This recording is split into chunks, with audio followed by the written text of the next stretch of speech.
আসসালামু আলাইকুম। Taj Mahal YouTube channel পক্ষ থেকে সবাইকে শুভেচ্ছা এবং অভিনন্দন। প্রিয় প্রবাসী ভাইরা, কেমন আছেন? নিশ্চয়ই আল্লাহর রহমতে আপনারা ভালো আছেন।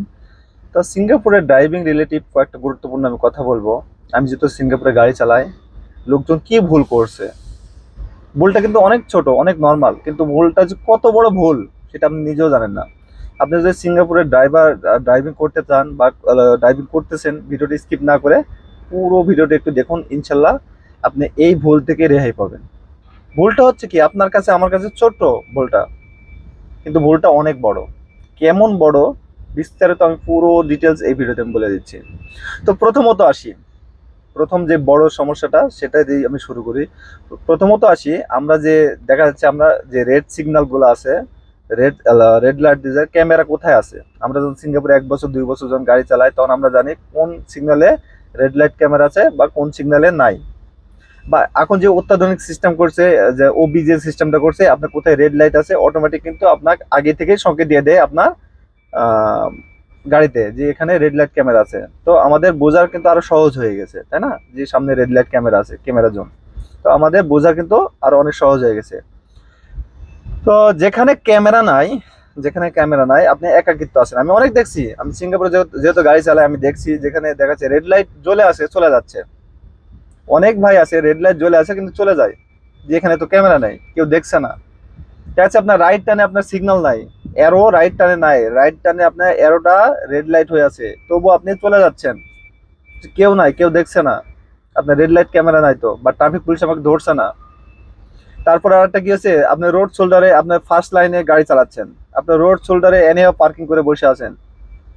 মানে এগুলো যেগুলো মানে মানে কেউ আপনাকে দেখছে না আর কি, এরকম আপনি মনে করছেন আমাকে কেউ দেখছে না। আর ব্যাপারটা হচ্ছে আমাকে তো এলটি ধরছে না, আমি কেমনে কি, আমাকে তো ফাইন দিতে হবে না।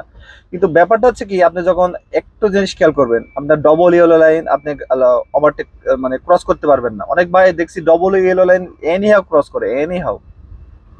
ডবল ইয়েলো লাইন ক্রস করা যাবে না, তারপর আপনার ট্রাফিক লাইন এগুলো আপনি অমান্য করতে পারবেন না। এগুলো কি আপনি দেখেন যে কেউ নাই, আপনি চলে যাচ্ছেন, পিছিয়ে যেগুলো গাড়ি আছে এগুলো আপনার সমস্যা নাই, এবার মনে করছে এগুলো সমস্যা নাই। আসলে ব্যাপারটা হচ্ছে কি, আপনার প্রত্যেকটা আপনার প্রত্যেকটা গাড়ির সামনে কিন্তু একটা ক্যামেরা লাগানো থাকে। প্রত্যেকটা প্রায় ম্যাক্সিমাম 99% আপনার সিঙ্গাপুরে প্রতিটা গাড়ির সামনে কিন্তু ক্যামেরা আছে। হঠাৎ দু একটা আমি গাড়ি বলতে পারলাম না, কিন্তু সব গাড়িতেই প্রায় ক্যামেরা আছে সামনে।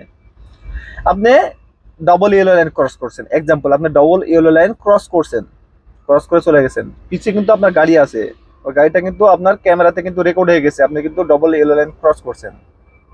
আপনাকে ট্রাফিক পুলিশ ধরছে না বা ধরেনি, কিন্তু ওই ভিডিওটা যদি সিঙ্গাপুরে যে এলটিএ অনেক কিন্তু পেজ আছে, সিঙ্গাপুরে অনেক পেজ আছে, যে ফেসবুক পেজ আছে, সেই পেজে যদি আপনার এই ভিডিওটা দেয় বা সরাসরি এলটিএ এর কাছে দেয়, আপনার কিন্তু জরিমানা হয়ে যাবে।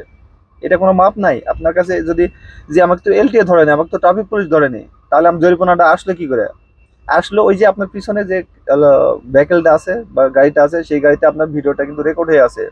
সেই সে যদি ইচ্ছা করে আপনার ভিডিওটা আপনার ট্রাফিক পুলিশের কাছে দেবে, আপনার জরিমানা হয়ে যাবে, কিচ্ছু প্রমাণ লাগবে না, আপনার প্রমাণ কিচ্ছু দরকার নেই, ওই ভিডিওটাই এনাফ, ওই ভিডিওটা এনাফ। তো আমি অনুরোধ করব, সিঙ্গাপুরে যারা গাড়ি চালান, আপনি রেড লাইট বলেন, আপনার ডবল ইয়েলো লাইন বলেন, সিঙ্গেল ইয়েলো লাইন বলেন, যেইভাবে বলেন না কেন, বা ডবল হোয়াইট লাইন বলেন না কেন, যেটাই বলেন না কেন, সিঙ্গাপুর রুলস, আপনি যেহেতু গাড়ির লাইসেন্সটা পাইছেন, সিঙ্গাপুর রুল সম্বন্ধে আপনার ধারণা আছে, আপনি কি ভুল করছেন সেটার সম্বন্ধে কিন্তু আপনার ধারণা আছে পুরোটাই, যে আমি এই ভুলটা করতেছি। সেই ভুল থেকে আপনার বেরিয়ে আসতে হবে। যদি আপনি বেরিয়ে না আসেন, আপনার ক্যামেরাতে কিন্তু রেকর্ড হয়ে যাচ্ছে, পিছের ক্যামেরাতে, পিছে যে গাড়ি আছে সেখানে রেকর্ড হয়ে যাচ্ছে। সে যদি ইচ্ছা করে এলটি কাছে দিবে, আপনার জরিমানা দিবে, আপনার ডিমোট পয়েন্ট কাটবে। তো এগুলো বিষয়ে আপনার সতর্ক থাকতে হবে, যে আমাকে কেউ দেখছে না, আমাকে তো ট্রাফিক পুলিশ দেখছে না, আমাকে তো এলটিএ দেখছে না, আমার জরিমানা আসবে কি করে? এইভাবেই আসবে আপনার জরিমানা। তো এগুলো বিষয়ে আপনার খেয়াল করবেন। রুলস এন্ড রেগুলেশন সম্পর্কে আপনার ধারণা আছে, কিন্তু আপনি মানেন না, এটা কিন্তু একটা বড় অন্যায়, এটাও কিন্তু একটা বড় অন্যায়। তো আমি অনুরোধ করব, আমি বিশেষ করে অনুরোধ করব, সিঙ্গাপুরে আপনারা যেভাবে শিখছেন, ড্রাইভিং গুলো যেভাবে শিখছেন, সিঙ্গাপুর রুলস রেগুলেশন সম্বন্ধে আপনার গাড়ি চালাবেন, এর বাইরে যাওয়ার চেষ্টা করবেন না। আর বাইরে গেলে আপনি আজকে নাই কাল, কাল নাই পরশু আপনি ধরা খাবেন, আপনি ধরা খাবেন। সিঙ্গাপুর খুবই সহজ, আপনি ধরা খুবই সহজ। যেহেতু আমি ড্রাইভিং রিলেটেড ভিডিও তৈরি করে থাকি, যারা সিঙ্গাপুর ড্রাইভিং লাইসেন্স নিতে যাচ্ছেন বা ড্রাইভিং করছেন, আমার পেজটা ফলো করে রাখতে পারেন।